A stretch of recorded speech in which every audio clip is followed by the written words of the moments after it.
जो स्वात्म गुण वैभव है, अपनी आत्मा का गुण रूपी वैभव है, उसके लिए प्राप्त कर लिया है। अनंत सुख ये आत्मा का गुण है और गुण रूपी वैभव है।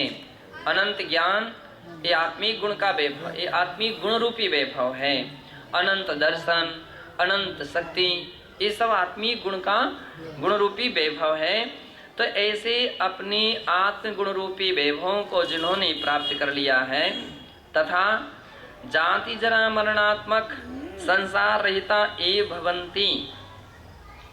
जाति यानी जन्म, जरा यानी बुढ़ापा और मरण यानी मृत्यु। तो इस प्रकार से जन्म मरण बुढ़ापा रूप जो संसार अवस्था थी, उस अवस्था से रहिता एव भवन्ति, वे इससे रहित हो जाते हैं। कहने का तात्पर्य है जो एक बार सिद्ध हो जाता है, जिसके एक बार मुक्ति की प्राप्ति हो गई है वह पुनः अब संसार में जन्म नहीं लेगा, पुनः जन्म नहीं लेगा। अन्य लोगों के यहाँ अवतारवाद माना जाता है और उनके यहाँ ऐसा कहा जाता है कि कालांतर में समय काफ़ी कल्प काल व्यतीत हो जाने पर जब संसार में पाप बढ़ जाते हैं, अत्याचार बढ़ जाता है, अन्याय बढ़ जाता है, अनीति आदि बढ़ जाती हैं, तो परमात्मा पुनः अवतार धारण करते हैं। जैन शास्त्रों में ऐसा नहीं कहा गया है। जैन शास्त्र क्या कहते हैं कि भाई जिन्होंने एक बार कर्म का क्षय कर लिया, अब उन्हें पुनः अवतार लेने का कारण क्या है? क्योंकि जो कुछ भी है, सब कुछ जो होता है संसार में, आना जाना गमना गमन, इच्छा के अनुसार नहीं होता है। इच्छा के अनुसार नहीं होता है, कर्म के अनुसार होता है। कोई व्यक्ति पाप करे और सोचे हमको स्वर्ग मिल जाए तो नहीं मिल सकता है। बैठे बैठे धर्म साधना कुछ भी ना करे और कहे कि हमको मोक्ष मिल जाए तो मोक्ष नहीं मिल सकता है। केवल इच्छा करने से नहीं मिलता है। तो आचार्य महाराज कहते भाई फिर भी स्वर्ग नरक की ओर कौन ले जाता है? तो ले जाने वाला क्या चीज है? कर्म है। और अच्छे कर्म जिसने किए हैं उसके अनुसार उसको स्वर्ग की प्राप्ति हो जाएगी। अब वो नहीं भी जाना चाहे तो भी उसको पहुंचेगा, तो स्वर्ग ही जाना पड़ेगा। और बुरे कर्म किए हैं तो उसको दुर्गति में जाना ही पड़ेगा। वो कितना भी मना करे लेकिन उसके सामने कुछ भी नहीं चलने वाली है। तो संसार में परिभ्रमण कराने का मुख्य हेतु क्या है? परिभ्रमण का मुख्य हेतु है कर्म। ये व्यवहार ने से ऐसा ही कहा जाता है कि कर्म है ना। अब वो कर्म व्यक्ति के लिए संसार में ला सकता है। जिसने कर्म का क्षय कर दिया है, जिसके अंदर में कर्म का अभाव हो गया है, कर्म की शक्ति क्षीण क्या समाप्त हो गई है, अब पुनः वो कर्म कैसे उत्पन्न हो सकेगा? जिस बीज के लिए जला दिया गया है, जिस बीज के लिए जला दिया गया है, अब वो बीज को कितनी भी उर्वरा भूमि में बो दीजिए, कितना भी खाद डाल दीजिए, लेकिन क्या वो पुनः अंकुरित हो सकेगा? क्या वो पुनः वृक्ष के रूप में तैयार हो सकेगा? क्या नहीं हो सकता है। क्यों नहीं हो सकता है? क्योंकि वो तो अंकुर, उसकी उत्पादन शक्ति समाप्त हो गई है। हमारे आचार्य ने बहुत सारे ऐसे उदाहरण दिए। एक उदाहरण दिया है, रस्सी के लिए जला दीजिए, रस्सी के लिए क्या कर दीजिए? जला दीजिए। अब वैसा का वैसा आकार तो बना हुआ दिख सकता है रस्सी का, लेकिन जिस प्रकार से वह रस्सी पहले व्यक्ति के लिए, वस्तु के लिए बांधने आदि के काम में आ सकती थी, क्या वैसी अब आ सकेगी? क्या अब वो वैसी नहीं हो सकती। आप उसको पकड़ोगे तो क्या होगा? राख ही हाथ में आएगी और कुछ भी नहीं आ सकता है। क्यों? उसकी सारी शक्ति समाप्त हो चुकी है, सारी शक्ति क्षीण हो चुकी है, और जो क्षीण हो चुकी है अब वो अपने कार्य करने में समर्थ नहीं रहेगी। उसी प्रकार से जिस आत्मा ने अपने कर्मों को क्षय कर दिया है, जिस आत्मा ने कर्मों को परिपूर्ण रूप में समाप्त कर दिया है, तब फिर वह आत्मा पुनः संसार में कैसे आ सकती है? और कर्म पुनः संसार में व्यक्ति के लिए परिभ्रमण नहीं करा सकते हैं। इसलिए जैन आगम के अनुसार एक बार जो परमात्मा हो जाता है एक बार जो सिद्धि अवस्था को प्राप्त कर लेता है, सिद्ध हो जाता है, वह कैसे भी कलिकाल निकल जाए, कितना भी कल्पकाल निकल जाए और कितने भी अन्याय अत्याचार बढ़ते जाएं, लेकिन वे परमात्मा कभी संसार में लौट करके नहीं आते हैं, ऐसा जानना चाहिए। शेषाणाम चतुर्णाम तो ये तो घाती कर्म की बात कही कि ऐसे घाती कर्म को जिन्होंने नष्ट कर दिया है और आत्मा के जो स्वाभाविक गुण हैं उनको प्राप्त कर लिया है वे, तथा शेषाणाम चतुर्णाम वेदनीयादि अघाती कर्माणाम, और शेष जो 4 कर्म हैं, कौन कौन से विभास्वर साकर जी?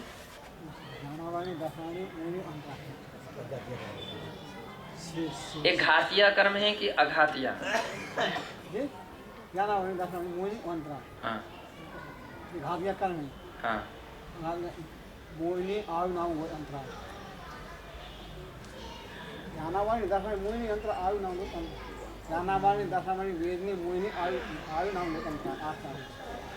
तो इस प्रकार से वेदनी, आयु, नाम और गोत्र, ये 4 अघातीय कर्म हैं। और ऐसे जो अघातीय कर्म थे अभी अरहंत अवस्था में शेष हैं कि समाप्त हो गए हैं? शेष हैं।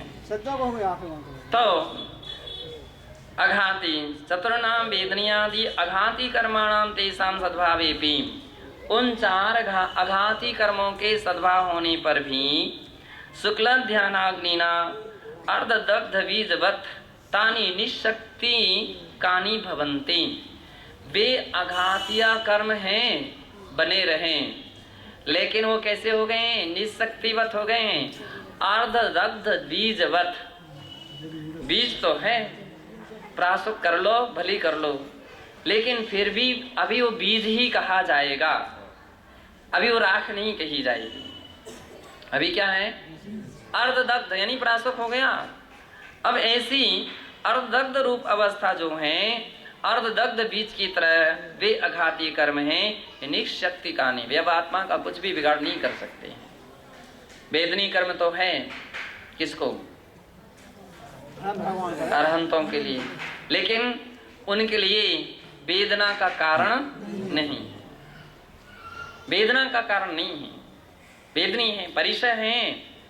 कितने परिचय हैं अरहंतों के लिए? 11 11 परिचय अरहंत भगवान के लिए हैं। सुधा परिचय है। भूख, अरे भूख लगती है, ऐसा नहीं कि नहीं लगती है, भूख लगती है, लेकिन भूख की वेदना नहीं हो, तभी तो परिचय बनेगा। कुछ लोग ऐसे धारणा बना लेते हैं भूख ही नहीं लगती। अरे भूख नहीं लगती है ऐसी नहीं हो सकता है, नहीं तो क्षुधा परिचय का अर्थ क्या रहा? तो क्षुधा तो है, लेकिन क्षुधा जन्य वेदना नहीं है। जैसे आम व्यक्ति के लिए भूख लगने पर आकुलता व्याकुलता हो जाती है ना, तो वैसी ही कोई आकुलता व्याकुलता उनके अंदर नहीं होती है। पिपासा परिचय है, प्यास लगती है, प्यास तो लगती है, किसको? आपको नहीं, अरहंत के लिए बोल रहे हैं। अरहंत के लिए, अरहंत भगवान के लिए भी पिपासा परिचय है। तो प्यास तो है, लेकिन प्यास जन्य वेदना नहीं है। हमारा गला सूख रहा है और हमारी जीभ चिपक गई है, ऐसा तो बोलते ही नहीं आ रहा, ऐसा कुछ नहीं होता, कुछ भी नहीं होता है।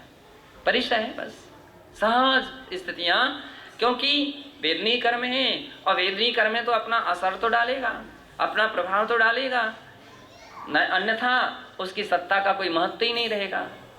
तो सत्ता है उसकी, तो अपना प्रभाव डाल रहा है और इस रूप में प्रभाव डाल रहा, लेकिन मोहनी कर्म के साथ नहीं होने के कारण से उनके लिए कोई परेशानी नहीं है। तो इस प्रकार से यहाँ पर कह रहे हैं कि वे जो अघाती 4 कर्म हैं वे निशक्तिवत हैं, शक्ति विहीन हैं। आशक्ति विहीन होने के कारण क्या बतला रहे हैं कि वे उनकी मोक्ष मार्ग में या मुक्ति के पथ में बाधक नहीं है। किंच सिद्धत्व प्राप्ति तेषाम अवश्यम भावनी, किंतु सिद्धत्व की प्राप्ति उनके लिए अवश्यम भावनी है, यानी नियम से होगी। किसको? अरहंत के लिए। किसके लिए? अरहंत के लिए। किसकी प्राप्ति होगी? सिद्ध की प्राप्ति होगी। तथा भावमोक्षा तेषां जातेवीति दृष्ट्या मुक्त पदेन तेषामपि ग्रहणम संभवति। और उनके लिए भाव मोक्ष हो गया है। कौन सा मोक्ष हो गया? भाव मोक्ष है। भाव मुक्त परमात्मा, मतलब भाव मुक्त परमात्मा कौन से? अरहंत भगवान भाव मुक्त परमात्मा हैं। और ऐसे भाव मुक्त परमात्मा भाव मोक्षाति समझाता एव नियम से हुआ है। अपि इति, इस प्रकार इस दृष्टिया मोक्ष पदे ने तेषामपि ग्रहणम संभवति, इसलिए कथनचित हम अरहंतों को भी मुक्त आत्मा कह सकते हैं। अरहंत भी मुक्त आत्मा है, ऐसा कह सकते हैं। कई अन्य ग्रंथों में जीवन मुक्त परमात्मा ऐसा कहा है। जीवन मुक्त, अब उनको पुनः संसार में जन्म नहीं लेना पड़ेगा, इसलिए जीवन मुक्त है। और तभी परमात्मा संज्ञा प्राप्त हुई है। सकल निकल परमात्म द्विविध तिन में घाति निवारी, श्री अरिहंत सकल परमात्म लोकालोक निहारी। और ज्ञान शरीरी त्रिविध कर्म मल वर्जित सिद्ध महंता, ते हैं निकल अमल परमात्म भोगे सर्व अनंता। ये परमात्मा संज्ञा सकल परमात्मा और निकल परमात्मा ऐसी संज्ञा प्राप्त हो गई। और आपकी बात भी बिल्कुल सही है। जब सहस्त्र नाम पढ़ेंगे तो अर्धनारीश्वराः, अर्धनारीश्वर हैं, लेकिन अर्धनारीश्वर का अर्थ ऐसा नहीं किया। हाँ, घातिया कर्म के क्षय हो जाने से क्या हो गए हैं? आधे मुक्त तो वे हो ही गए हैं। अब आधे जो अघातीय कर्म शेष रह गए हैं, इसलिए वे अभी संसार में भी हैं। अभी उनको पूर्ण रूपेण मुक्त आत्मा नहीं कह सकते हैं, संसारी हैं। 5 परमेष्ठियों में से कितने परमेष्ठी संसारी हैं? 4 परमेष्ठी संसारी हैं। और मुक्त परमेष्ठी केवल एक, सिद्ध भगवान। कौन से परमेष्ठी हैं? कौन से हैं? संसारी हैं कि मुक्त? मुक्त। इस प्रकार से अरहंत भगवान जो हैं उनके लिए भी हम कथनचित मुक्त कह सकते हैं। धवला ग्रंथे च केवलिनोपि यही व आत्मसात्कृत सिद्ध स्वरूपा प्रोक्ता। धवला ग्रंथ की पहली पुस्तक के पहले सूत्र में केवलिनों को भी, केवली भगवान को भी यही व आत्मसात्कृत, यहाँ ही आत्मसात करने के कारण सिद्ध स्वरूपा प्रोक्ता, सिद्ध स्वरूप ऐसा सिद्ध रूप कहा है। वस्तुतः आर्हंत पदम प्राप्त केवलिना सिद्धास्य समानतया वंदन नमस्कार पूजा आदि योग्या। वस्तुतः आर्हंत पदम प्राप्त केवलिना, आर्हंत पद को प्राप्त करने वाले जो केवली हैं, सिद्धास्य असिद्ध हैं, वे समानतया उनके लिए समान रूप से वंदन नमस्कार पूजा आदि योग्य, उनके लिए समान रूप से वंदना पूजा नमस्कार इत्यादि के भी योग्य हैं। तथापि सलेपत्व निर्लेपत्व दृष्टया तयो भेदा स्वीक्रियते। सलेपत्व और निर्लेपत्व की अपेक्षा से उनमें भेद भी स्वीकार किया गया है। सलेप, सलेप यानी कर्मलेप से जो सहित हैं, और निर्लेप यानी कर्मलेप से जो रहित हैं। तो ऐसे कौन से भगवान हैं, जो कौन से परमात्मा जो सलेप हैं? अरहंत। अभी अघातीय कर्म रूपी लेप जो हैं अभी उनका शेष है, इसलिए वे सलेप हैं। और सिद्ध भगवान जो हैं परिपूर्ण रूपेण कर्म के लेप से रहित हैं, इसलिए वे निर्लेप हैं। तो सलेपत्व और निर्लेपत्व दृष्टया तयो भेदा स्वीक्रियते। सलेपत्व और निर्लेपत्व की दृष्टि से इन दोनों में भेद स्वीकार किया गया है। केवलिनो अर्हंता सलेपः, केवली अर्हंत भगवान हैं, वे सलेप हैं।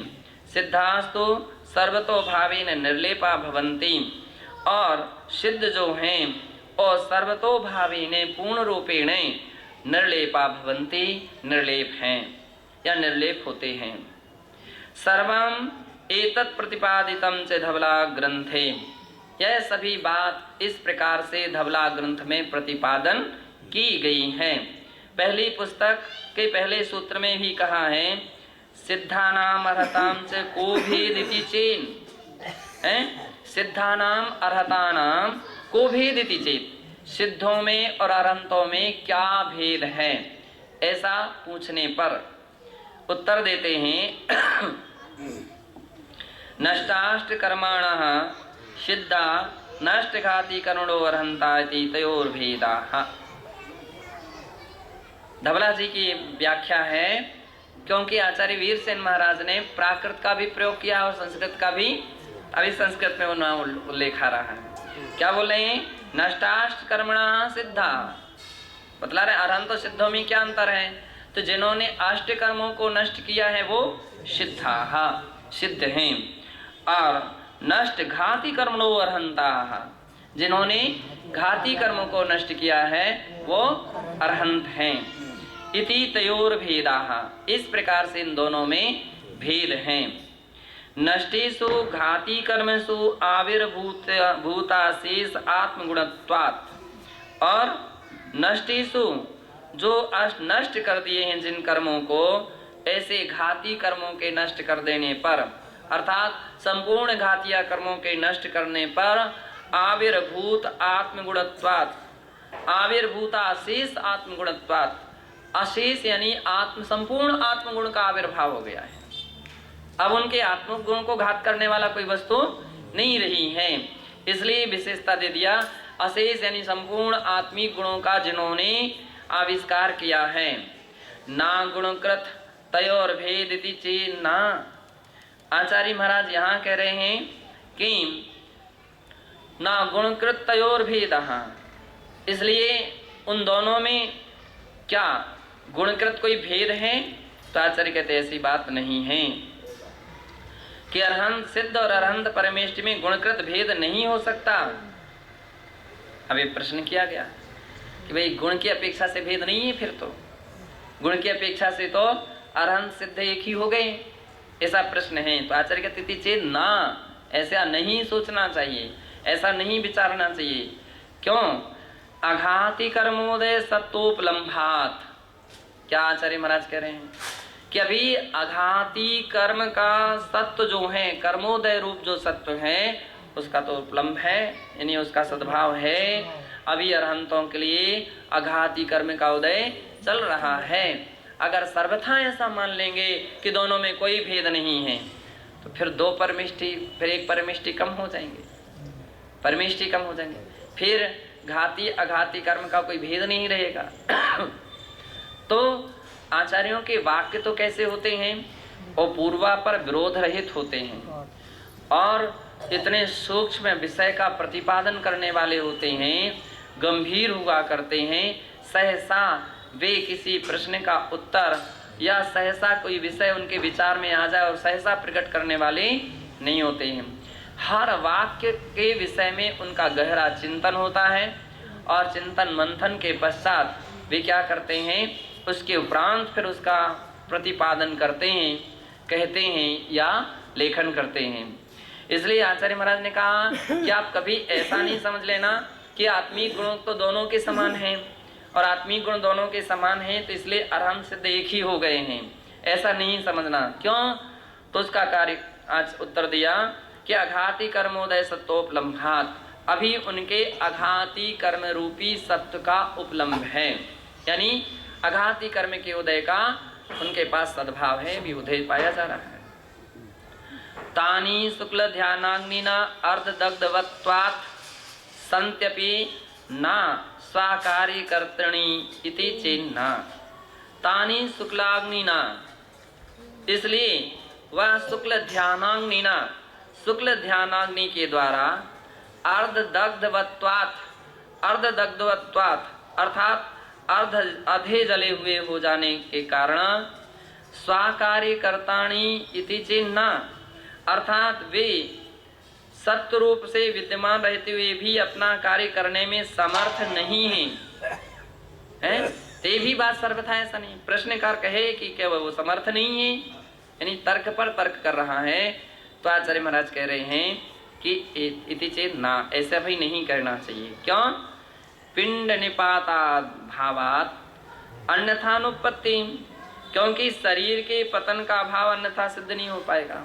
अगर आप ऐसा कहते हो कि अर्ध जले की तरह है तो कोई कार्यकर नहीं है, तो कार्यकर नहीं है तो फिर शरीर का विनाश कैसे होगा, इस शरीर का समाप्तिकरण कैसे होगा? नो कर्म है तो इसका भी तो अभाव होना चाहिए, इसका भी तो संबंध पृथक होना चाहिए। तो फिर शरीर के पतन के अभाव अन्यथा सिद्ध नहीं हो सकता। अगर शुक्ल ध्यान का भी अभाव मान लोगे या संपूर्ण रूपेण दोनों को एक मान लेंगे तो फिर दोनों में शरीर का अभाव नहीं हो पाएगा। इसलिए तेषाम आयुष्य वेदनीयोदयो जीवोर्धगमन सुख प्राप्ति बंधकयो हो सत्वात्। और क्या कह रहे हैं कि आयुष्य वेदनीयोदयो हो, आयु कर्म है अभी और उसके साथ साथ वेदनी कर्म भी है।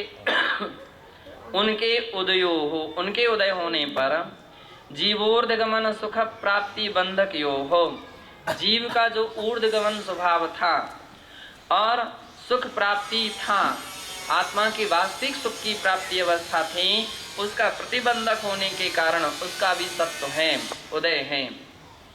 नोर्ध्वगमन आत्मगुणा, कोई प्रश्न करे कि ऊर्ध्वगमन आत्मा का गुण नहीं है, तदभावे च आत्मनो विनाश प्रसंगात, तो आत्मगुण नहीं है तो फिर आत्मा के विनाश का प्रसंग आ जाएगा। क्यों? सुखमपि न गुणास्तत एव, अथवा ऊर्ध्वगमन अगर आत्मा का स्वभाव ना माना जाएगा तो कर्म का क्षय हो गया। अब आत्मा की स्थिति क्या रहे, ना तो संसार में रह सकती है और ना ऊपर जा सकती है, तो उसका तो अभाव हो जाएगा, विनाश हो जाएगा।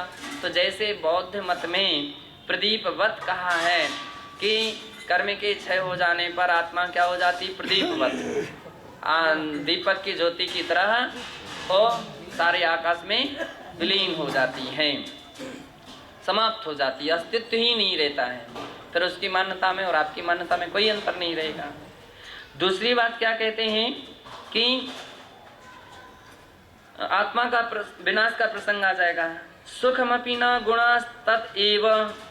और दूसरी बात क्या कह रहे हैं कि जो लोग ऐसा बोलते हैं कि सुख गुण भी आत्मा का नहीं है, ना वेदनीयोदयो दुख जनका, अथवा वेदनीय कर्म भी दुख को उत्पन्न करने वाला नहीं है। केवलिनी केवलित्व अन्यथानुपत्ति, तो आचार्य कहते अगर ऐसी बात है तो केवलिनी अर्थात केवली भगवान में केवलत्व, केवल ज्ञान की अन्यथा अनुपत्ति है, अन्यथा उत्पत्ति नहीं हो सकती है। अगर इस प्रकार के मान लीजिए गुणों का अभाव, कर्मों का अभाव ना माना जाए या गुणों का अभाव मान लिया जाए तो फिर केवल ज्ञान की भी सत्ता नहीं रह सकेगी। इति चेत ये सारे प्रश्न किए गए हैं। अस्तित्वम एव न्याय प्राप्तत्वात्, इसलिए न्याय से इस बात के लिए सिद्ध हो गया कि अघाती कर्म का अस्तित्व है, किंतु सलेप निर्लेपत्वाभ्याम देश भेदाच्च तयो भेद इति सिद्धम। इस कारण से सलेप और निर्लेप की अपेक्षा अरहंत और सिद्धों में देश भेदाच्च, एक देश भेद होने से तयो भेदा इति सिद्धम, उन दोनों में भेद है, यह बात सिद्ध हुई। इस प्रकार से धवला ग्रंथ के माध्यम से यहाँ दोनों में अंतर किया गया है, उसे जानना चाहिए। शेष कथन